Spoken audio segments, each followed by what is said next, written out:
I'm a big brand lover. I'm a big communications lover. I have been both on the agency side and on the client side. I started as a copywriter, then I moved to Holland. I worked at Cirque du Soleil. I went back to agencies, and then I ended up at Vodafone at a certain moment where I was for 12 years and ended up being the brand director for the country for about 5 years. About a year and a half ago, I stopped and I went working for my own. And I still work with brands, and I still work with agencies, and I still work on communications and advertising, but as a freelancer now, trying to help as many companies as possible. I also work as a coach inside companies and on an individual basis, helping people to be fulfilled at work. I believe that the office is a great place instead of a negative place. And I'm a speaker, like today, hopefully to be able to bring you some value within my presentation. And the title is Story Doing and Transforming Brands from Within. And I am going to take you a little bit through a journey of a transformation of a big brand, in this case, Vodafone, and what I call story doing. I think storytelling is great, and I think telling stories has a lot of power. However, I would like to take it just one step further. And hopefully by the end of the presentation, you will see how that became for me in this case. Why did I try to change the brand at Vodafone? Why did I try to bring that transformation? I wanted to bring big change, but I chose a very difficult path. I made it very difficult for myself because when you work in a highly competitive, financially driven, shareholder driven, quarterly driven telecommunications company, it's very difficult to not talk about anything else than just sales. But I wanted to talk about something else. And I believed the moment I became the brand director there, it was my time. It was my time to change things, and it was my time to run. And I wanted to take it to a different space. But how do you do that? And what was the point of view that I wanted to bring across? What was it that I wanted to change? And by the way, I believe that any of us can bring a lot of change. And I also believe that it is down to corporate companies, even more than maybe governments, to bring big change to society at large. And I wanted to do that. I was almost hitting my 40s, and I thought, what am I going to do with my life? Either I want to do something that has meaning and purpose, and I want to do good, right? So I thought, maybe I just go and join Greenpeace and get into an NGO and do something that is meaningful and purposeful with my life. And then I thought, well, wait a minute. If it is big corporates that need to change, then somebody's got to do it. So I'm going to try. I'm going to stick within, and I am going to try to turn it around from within. And my point of view was that doing good is good for business. I had that belief. I believe that if we really put ourselves to the service of our customers, if we really try to do things that are good, eventually, not overnight, but eventually this will result in better financial results. And I was absolutely convinced of that. But I also knew that this was not going to be easy. Because when I took over, this was my reality, okay? This was my landscape. And still, it is. I'm talking 2012 here, and still this is the case for many telcos. And this is what I was faced with. Bland advertising, sales-driven, iPhone, data plan, price. That's it. And everybody the same. Samsung, Huawei, whatever. We were doing advertising for these brands with a price. So how could I stand out here? How could I be different than this? And by the way, how was I going to move away from this? Because I wanted to be as far as possible from this. I was at an industry that I truly admire. Telecommunications, bringing people together. Technology, communication, progress. And this was it? I'm like, it cannot be that this is all we do. People, I believe in the beauty of technology. So there's got to be more than price, action-driven communication. But again, I'm in a company that is every quarter looking at the numbers. It's international, it's pressure, it's politics, is we don't want to touch it, we don't want to change it. All we want to do is change a euro up and down and then see what happens, right? So how do you try to tell your bosses in this situation that actually where you want to go to is to meaningful, purposeful communications? That we have a responsibility to the market, that we have a responsibility to the country that we are operating in. That technology is beautiful, that we can bring really change and affect people's lives in a positive way. I wanted to have a good effect in people's lives.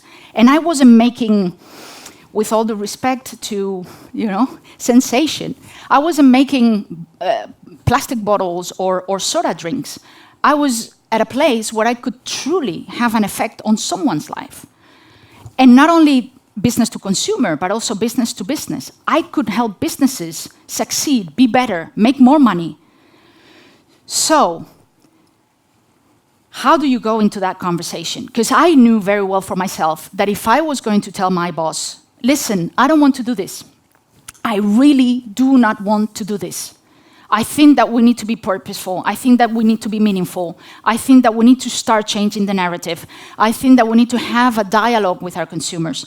I think that we really need to try to have a good effect in what we do. They would have said, Eva, very nice, your dreams and ambitions, and it all sounds great and beautiful, but no, right? Because this is what we need to do. This is what we know, and this is what brings sales. So I knew very quickly that it was going to take me a lot of time to do this.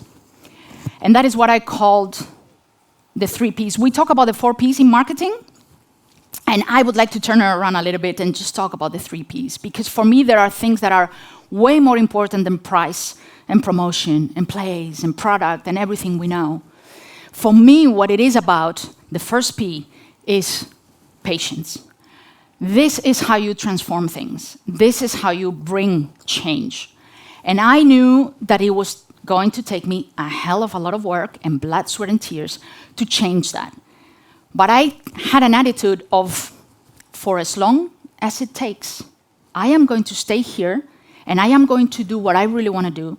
And I have a vision and I have an ambition and I have a goal and I have an intention. And I am going to get there one day. When? I don't know. But for as long as it takes, I'm going to do my job. So what I did, I first understood that without sales, I wasn't going to go anywhere. And this is also a little bit of the message when working with agencies and with working with highly creative people. We all want to do the amazing, beautiful, content-driven campaigns that are going to win awards and go to Cannes. But without sales, without driving the business, there's nowhere to go.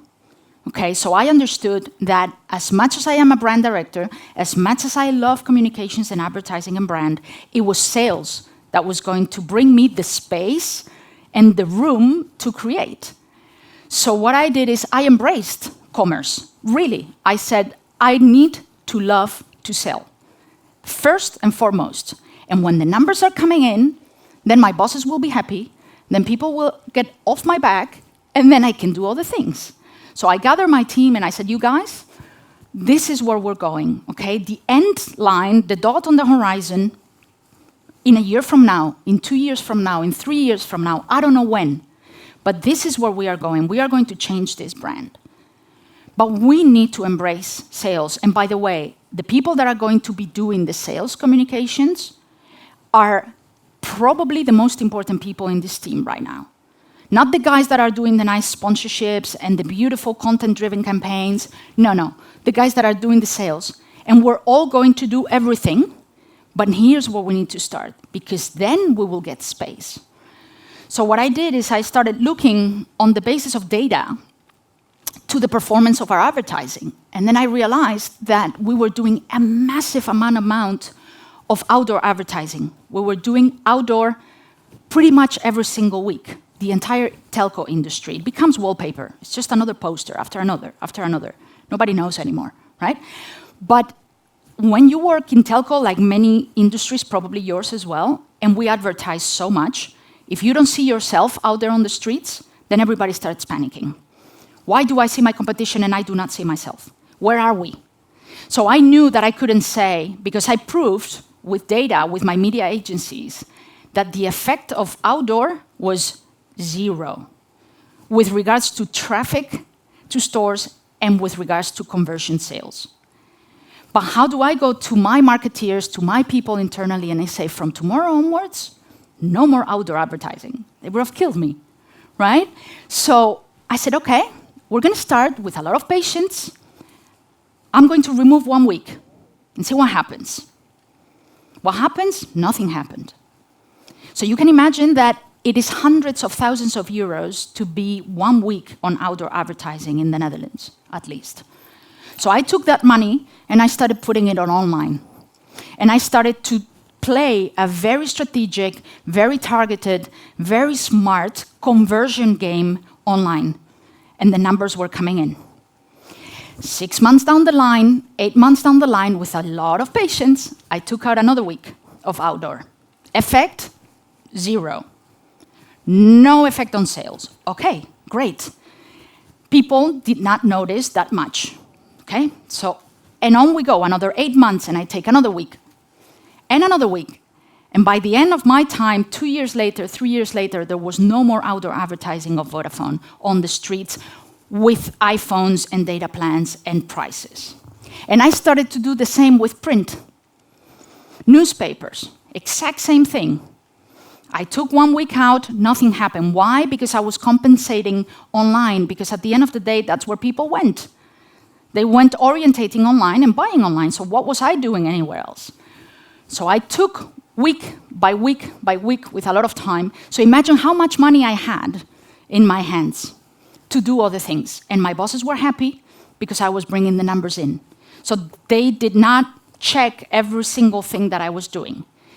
Everybody happy, I can start moving. So what did I decide to do? And that's the second P, it's preparation. As I mentioned to you, I had this dream, I had this ambition, I had this idea of where I want to go. I want to become a meaningful, purposeful brand. So I said, okay, I sat with my agency because I did have a better rearrangement of media. I had a little bit of money, so I could pay my creatives and my strategists at the agency to spend an afternoon every 2 weeks preparing, fantasizing, dreaming, working on what if. What if this was the brand that we really wanted? What would it look like? What would it be like? What it would sound like? What's the name of the platform? What is the title of it? What's the photography like? With which photographer do we want to work? What kind of production company do we want to have? What kind of societal issues are we going to address? How are we going to make sure that people feel technology as a force for good? How are we going to come in and do something that is going to mean something for someone? Nothing happened. We hadn't pressed the button. This didn't exist. But we sat once every 2 weeks and we prepared. And you can imagine how much energy and how much joy this brings to think that maybe one day we would get there. And maybe not. That was my risk. Maybe this would have stayed in the closet, and too bad. Okay, but I thought and I hoped and I trusted that one day I would get there, right? But what would it be like? And we worked and we prepared and we prepared and we prepared. Secretly. My bosses didn't know, my team knew, okay? Because we were all in this journey of transformation, but only my team knew. I didn't tell this to anybody else, what I was doing on the side with the agencies. I was making sure that everything was running, and at the same time, I was doing this. And then the third P, which is perseverance. You can imagine how much resistance you can get in an environment like the one I was in. It's not easy. It's not easy to come back another day and make a presentation and get it killed and getting a no, or having another conflict, or whatever it is, and you just keep on coming back, and you keep on coming back, and you keep on coming back every day, and you remember what is it that you're going for. And it took me a good 3 years to change this. Okay, 3 years to turn this brand around.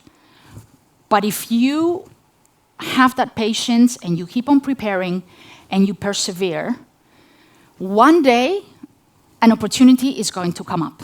I'm sure of that. And my opportunity came up. And my opportunity came up in the form of a global branded platform from Vodafone at an international level. Vodafone had left Formula One, and then they decided that they wanted to make their own content and their own branded platform. And they presented this platform to every country. And nobody knew what to do with it. Because it was like, okay, here's international coming with something that it doesn't fit in my calendars, it doesn't fit in my content, it doesn't fit my brand. What am I going to do with this thing? It sounds great. And the idea was that Vodafone wanted to help someone do something for the first time. Because Vodafone had a very pioneering spirit in the telecoms world for many years. And this was our way to show the world that we could help people do something extraordinary. But I had been preparing. So I raised my hand and I said, yes, the Netherlands, we are going to participate in this thing, okay? Yes, we want to be part of this. So I went back to my agency and I said, guys, here's the chance. Here's what we have been waiting for. So come up with a concept of something which is good for somebody, which has a good effect in someone's life. And I don't want people driving Ferraris for the first time and jumping off planes for the first time. No, it needs to be something that really, truly has a positive effect in people's lives. Of course, it can have a positive effect if you go driving a Ferrari on a racetrack, but you know what I mean. And they came back and they said, what if someone who used to be deaf will go to their first concert? And I, got goosebumps all over my body. And I'm like, oh my God, this is incredible. This is great. So I went back to International and I said, hey, here's our concept. They loved it. They loved it not only because the concept was good, but because there was one market that was responding, right? And they needed to showcase this whole platform. And I knew that. So I said, but listen, I need to work with doctors. I need to work with people that have cochlear implants. That takes a lot of effort and money. I want to secure the best venue in the Netherlands for this concert. I want the best musician that there is out there to make this concert for this girl. And I need the best production company to make an amazing film for this story. So I'm gonna need some money because I can't go to my bosses here locally and ask for this amount. And of course, I knew that they wanted to show the world what they wanted to do, and there was only one market, and that was me. So I got a fair amount of money, and then I went to my boss, and then I said, listen, there is this project from Global. It's fantastic. We have the opportunity to do something that I believe is going to be incredible for the brand. I have the girl, I have the musician, I have the venue, I have the production company, and International is going to pay. What do you think? Yeah, well, the answer was, because I had been preparing and because I had been delivering on good results, he said, well, Eva, I'm not sure if I am as enthusiastic as you are, because I don't know if I see it, but you seem to be, so I trust you, right? So go ahead and do it. I said, okay, and this is what we did.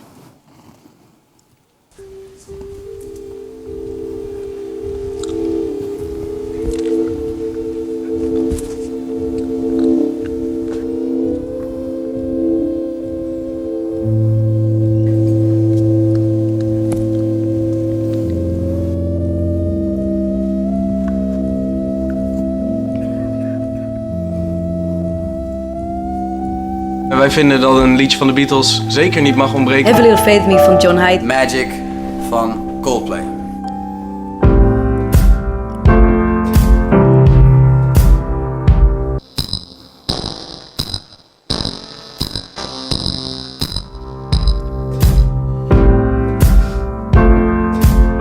Vodafone benaderde Colin Benders, beter bekend als Kiteman, met één vraag. Wil jij als eerste een aangepast concert componeren voor Vera?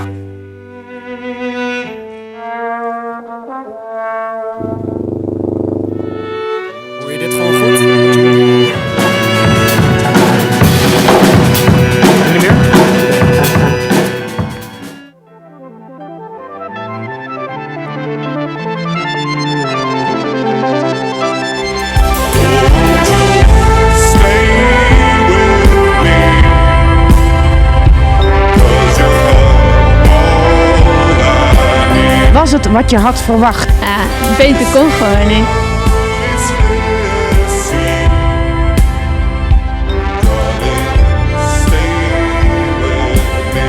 Hij heeft zo snel begrepen wat voor mij heel belangrijk is. En daar heb ik echt respect voor.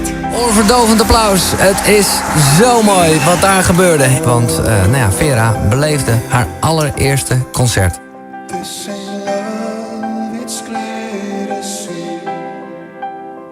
Truly, this is one of the most amazing highlights of my career. So, thank you. Thank you. It was also one of the highlights of my career. This story exploded. Of course, we were very, very careful, and there was a very thin line to walk between, is here a commercial brand making use of a deaf girl to I don't know what?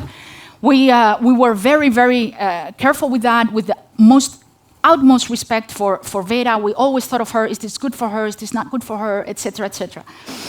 We reached national television, we reached national radio, morning show, front page on the newspapers, international websites.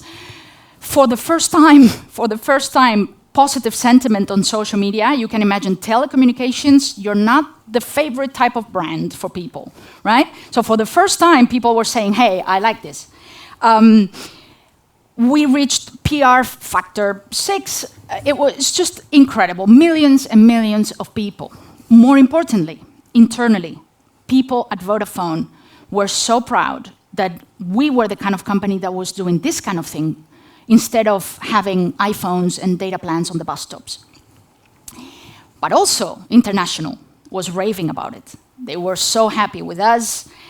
They were showing this all over the world. All the other CMOs, all the other marketing directors sending emails to my boss saying, oh, you guys, what a great campaign, da, da, da. You know, so these things started, going. And then 3 to 4 meetings later with my boss, he says, hey, when are you going to do the next one? And I said, okay. And that's my moment. And that is, with all the patience that I've had, that is when I said, mind your words, and thank you so much. Because from here onwards, that's the kind of stuff I'm going to be doing. And then I got the room, and then I got the opportunity. And because I had been preparing for so long, I could very quickly start doing what I really, finally, wanted and could do. But I said, one more thing. We need to go a step further. Storytelling is great. It's amazing. Vera's story, probably from the heart, one of the most beautiful campaigns that I've ever done in my life. Loads of awards, loads of recognition, fantastic. But this is storytelling. This is pure storytelling. This could have been told by a bank. This could have been told by a car company. This could have been told by I don't know whom. But where's technology in here? What is the core of the business of what we do? I think this is great, but helping people do something for the first time, it's quite generic, right? But I knew that that was my opportunity, so I took it at heart and I did it. But I said, but now, if I'm going to do it, it's going to go one step further. And I want to do things that are meaningful, that are purposeful, that are going to have a good effect in someone's life, that is going to use technology as a force for good. And once we have done that, then we are going to build amazing campaigns around it, and then we are going to go and tell it to the world. That's the difference between having something that is long-term and that it has length and longevity, because it's from the core of the business, than something that it is the latest trend, being storytelling or brand activism. Everybody loves the latest Nike's ads. Well, I have a little bit of a different opinion. Because what is it there from the core of the business? Why do we have now brands have to have a stand and an opinion on everything? I think it's great if you have it from the core of your business. I don't know if you all know the Fearless Girl case from a couple years ago. That was an investment fund from the core of their business. They said, we are only going to approve projects that have good representation on the boardroom. And then they put the little statue of this girl in front of the raging bull. Now that makes sense. Okay? So I said, we're going to do and then tell, and not just tell for the sake of telling.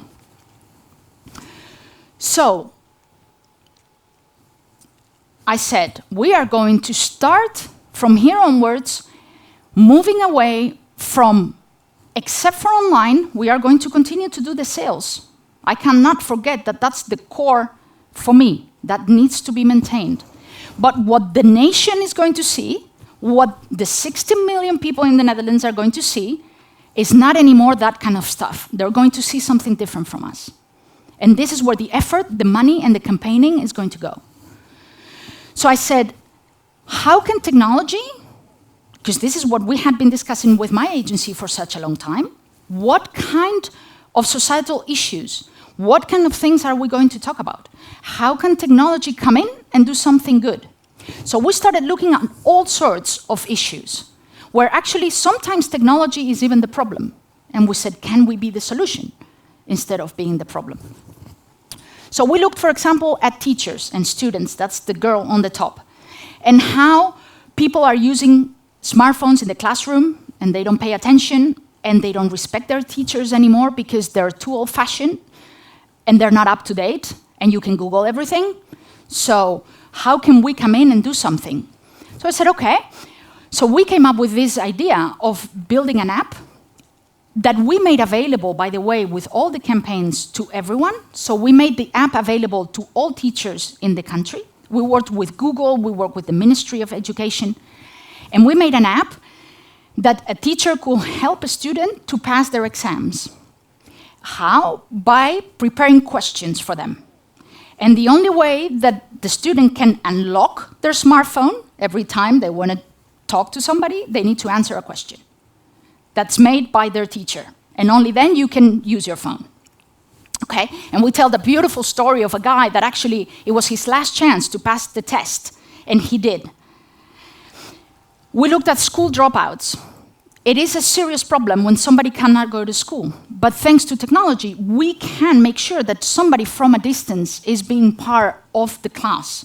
So we created a whole solution by which people can be connected to their classmates. We looked at refugees. That's the two little kids that you only see a little bit. And we did not really campaign about refugees out of a matter of respect, but also privacy. However, what we did under corporate responsibility and together with the Red Cross, we know that refugees coming into the country, they don't have money, they don't have anything, but they have a phone. So what we did is we gave them the first 3 minutes to call back home so they could say, I have arrived. And then together, and that was in a bus that the Red Cross had, and they were going through all the welcome centers in the Netherlands, and we provided with that phone call. And then we provided with Wi-Fi on all the centers, on all the welcome centers, because that is how we could help the best. And of course, from a PR perspective, and that's my point also, we shouldn't be ashamed to share it. From a PR perspective, we did talk a lot about this initiative that we were doing together with the Red Cross. And the Red Cross talked a lot about us, which is great. We looked at elderly isolation. Not a very sexy target group, but why not? You know, it's not that elderly people don't want to be connected to their families, it's that they don't know how to. They're not in the WhatsApp group, not because they don't want to, but because they don't know how to use their phone. So we started, making workshops for old people in the country, where they could learn to send an SMS or to be part of a WhatsApp group. And then we told the beautiful story of Gerry and Truus. These are two twin sisters. By the way, all the people here are real.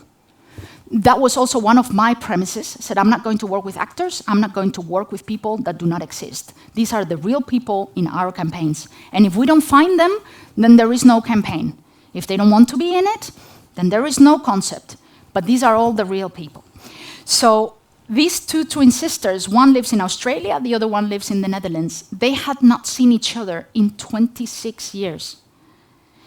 So we got a crew, we got a film crew, we sent them, and a technical crew, we sent them to Australia in the middle of nowhere in this farm where the one in Australia lives, and we provided with Wi-Fi and connection.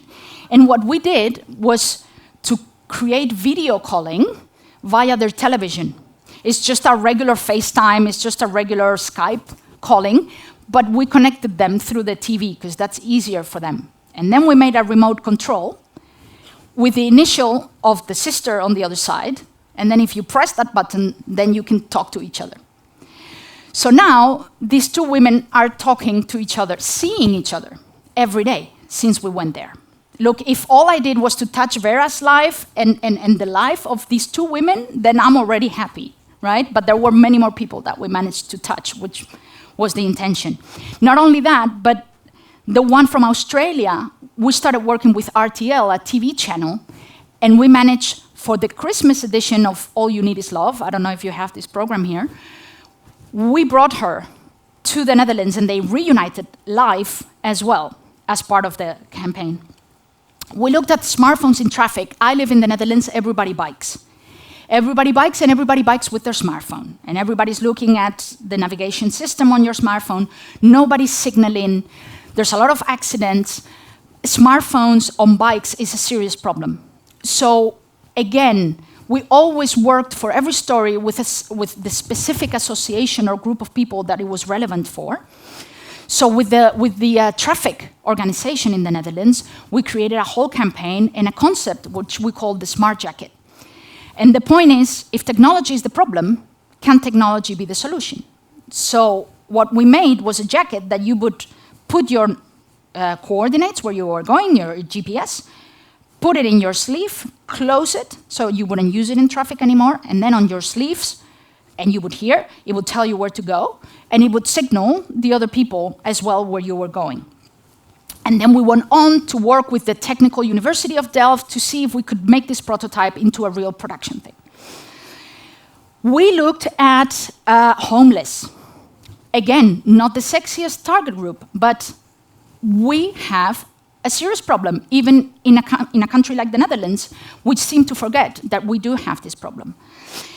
What happens with homeless? The same thing. They don't have the latest, newest, coolest phone, but they have a very simple phone in which at least they can receive SMSs. So what could we do? There was this church, there was this priest who took it on himself to inform homeless people through SMS where they could get free things, free clothing, free care, some food, maybe a free service from a veterinarian for your dog, because they would rather not eat than have their dog not being taken care of, right? It seems SMS is something so simple, but it really is transformational if you are homeless. So what we did is we launched a pilot in Amsterdam with this priest and the Hells Angels, and we gave them a free SMS service so that they could send as many SMSs as possible to people. And you would be surprised, but even on the 25th of December, they forget that it's Christmas. They don't know what they were living. Just a message saying, Merry Christmas. It's incredible, yeah? And we made that possible with no costs to the priest and to the Hells Angels, which doesn't cost a lot for Vodafone, but we're doing something good for people. Or a mother that can watch the recovery of her child at the hospital from a distance. Again, if you have already 2 children at home and the third one is in the hospital, and you have to pay a bus ticket fare one way and the other way every day of the month, at the end, it's quite a cost and time and effort. So if we can make sure that you can watch it from a distance, so we work with hospitals, so that, again, with privacy, but where parents could watch the recovery of their kids. Or stuttering kids. 1 out of 5 kids in the Netherlands has a problem with stuttering. But we know that if you rap, or you sing, it helps. So we created an app by which people could rap, kids could rap. So that would help them with a lot of exercises for them to get better.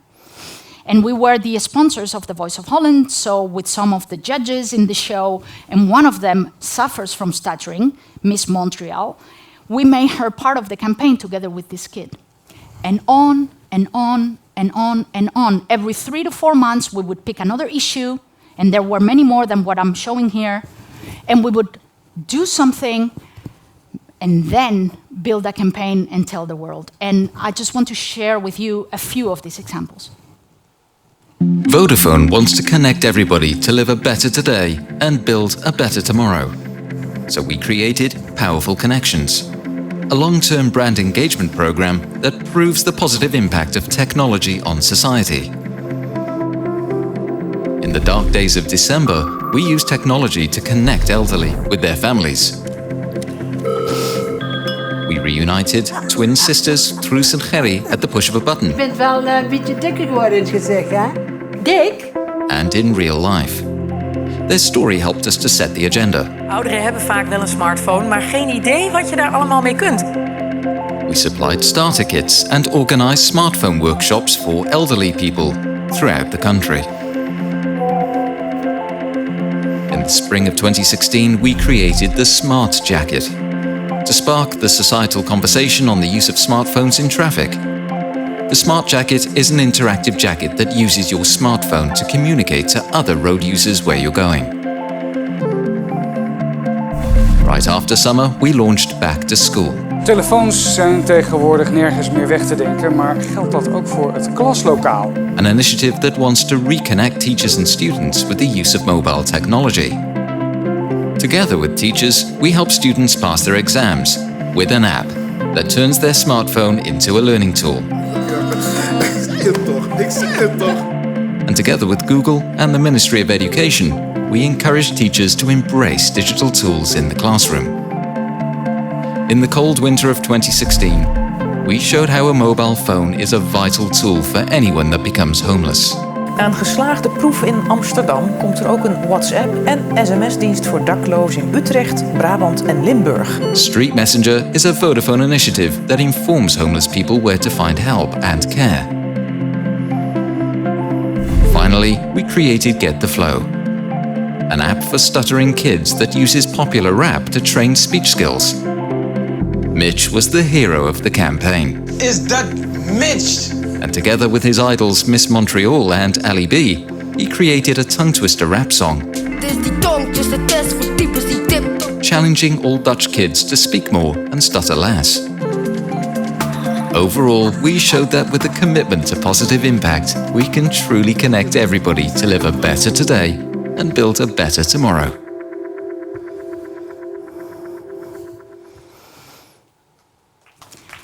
Thank you. What a different brand that is from where we came from to this. And I just kept on doing this and doing this and doing this every 3 to 4 months. And I look back with tremendous pride and a great team and great work with agencies to get to here. But I hope that you can see that from the journey that I've shared with you today, sometimes I get to work with agencies that they are trying to convince clients to go a certain way quite quickly. And very often sharing the amazing campaigns from other companies as inspiration, which doesn't necessarily help because it's telling me, well, maybe I'm not doing that great. And we try to say, oh, you need to do purpose, and you need to do this, and you need to do that. And we try to convince them on the boardroom, and it's not that easy. So one of the things that I would say is that we all can, to wrap up,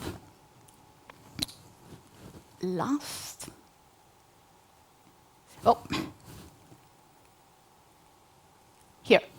We can all affect big change. It doesn't matter where we're at. It doesn't matter at what level we are in the company. It doesn't matter, I was 12 years at Vodafone. It took me 7 years to get to become the brand director, and I knew what I wanted to change, and I took my time to do it. Same goes with agencies. And I truly believe that it is down to corporates together with amazing creative work to bring a lot of change, but that is not something that happens overnight. And I believe that change is good and that doing good is good for business. But there again, When a company is not Patagonia, like we heard this morning, which is already on that line, if you come and you join Patagonia, yeah, it's great. You're already in a very purposeful place. But if you're coming from a state in a company which is really far from that, well, it's going to take time to get that message across. But we can all influence more than we think. But you need to take your time, you need to prepare, and you need to persevere. And if you do that, for sure, that the opportunity is going to come, and one day you're going to get to where you want to be. Think about what if. There is no problem spending time because you haven't pressed the button, because it's not real, because it doesn't exist yet. Nobody has seen it. There's no risk. Think about the what if. Dream about it. Prepare for it. Discuss it. See how it's going to look like. What is it going to feel like? What is it going to sound like? Because the moment one day the opportunity comes about, then just be ready to jump. Because I was ready to jump, I could make it quickly. It became a snowball effect. I was getting there, got the opportunity, and boom. Then, because I had been preparing, I could very quickly ramp up. If it would have taken me another 1.5 years to figure something out, maybe it wouldn't have happened. And then you need to get on with it. It's not just about talking. It's not about trying to convince people with arguments. It's not about what I think, what you think, what I feel, what you feel. You need to work on it every single day. And you need to come back and you need to keep convincing people and you need to be telling your story and you need to be talking to your team, and do not forget where you're going, what your end goal is, and just get on with it. But look for something that comes from the core of your business. If you, again, one of the greatest examples of the last 2 years comes from an investment fund, the Fearless Girl case. If you haven't seen it, go and check it out. They are the least interesting kind of product service, an investment fund, investing money in some projects. Where is the purpose in there? Very difficult to find, and they made it. But find something from the core of your business, not just a story to tell, but do something with what you produce, with what you sell, with what you make. And then that will have a long term, and then that's real, and then that's believable, and then people will have sympathy for you, and then your brand will grow. So that maybe we can move a little bit more from storytelling, which I think is great. I also told my stories, but what I mean is not storytelling for the sake of storytelling, but moving into story doing. And actually, if you ask me, I would even, maybe we meet a couple of years from now, and then we can talk from story doing to story being, which is where I think that brands at the end should go. Again, back to the case of Patagonia. That is a brand that is doing story being. They are an environmental activist, but we are very far from that. But if we already can go from just not telling things that any brand can sign, can this be signed by any other brand than yours, then think if that is the right story to tell. Get it from the core of the business, do something, and then talk about it. That would be my advice for today. And thank you so much for being here and for taking the time.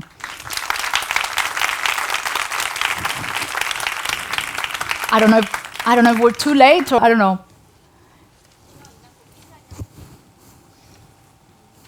Any burning questions? Yeah?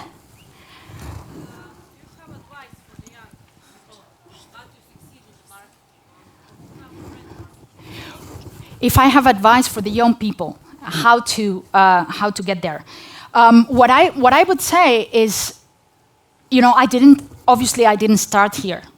You know, I'm 45 years now. I started 23 years ago with just a dream to work for a great brand. I loved advertising. I used to dream of Cannes and, you know, making great campaigns. What I would recommend is that, and I tell this very often to millennials when I talk to them, is like, I do seriously believe that it is within big corporates where you can really make a difference. So see what you would like to do. What is the change that you would like to bring? Because there are so many companies out there where you can use a product or a service and do something extraordinary with it. But have patience. I'm going back to that. I talk to so many people, and they're so in a rush. They want it now, they want it yesterday. It's not going to happen. And there's a big gap between them and the older people in the company, and there's a lot of conflict there. Take your time, align with your bosses, align with the view of the company, and try to set your little agenda. You know, I'll give you an example. When I started, and I wasn't responsible, and I was young, and I was not a brand director, but I was just a communications specialist. What was my area of influence? My area of influence was only to make ads. It was only to make, look at the ad and approve the ad. That's it. Great. Still, I believed that corporates, I didn't like the tonality. I thought they were arrogant. I thought we were not being respectful to consumers. I didn't like to be told what to do. Live your life, live your dreams, just do it, do this, do that. That's what brands are telling you all the time. And I was like, who are you to tell me what I need to do with my life, right? So within my little circle of influence, which wasn't much, but I went to my agency and I said, I don't want to be giving people orders anymore. We're going to say something nice in our headings, in our ads. And if not, I'm not going to say. Something that is from the product, something that is good for people, something that it's a reason why they should listen to us. But not, wake up, whatever, right? It's like, I'm not going to do those kind of headings because who am I? So we all, even if you're just a young communication specialist and you're just started, within what you do, as small as it might be, you can influence. But think about what you want. I was there having an intention, which is I think corporates are arrogant. So let me see what I can do. Did that change the world? No. Did anybody notice really? No. But I was very happy that I managed to do that. And my agency knew that I would talk differently than other people. So don't despair by, but I cannot make any big decisions. I'm just a number. I'm 5 levels down. There's nothing I can do. Not true. There's always something you can do. Thank you. Have a great day.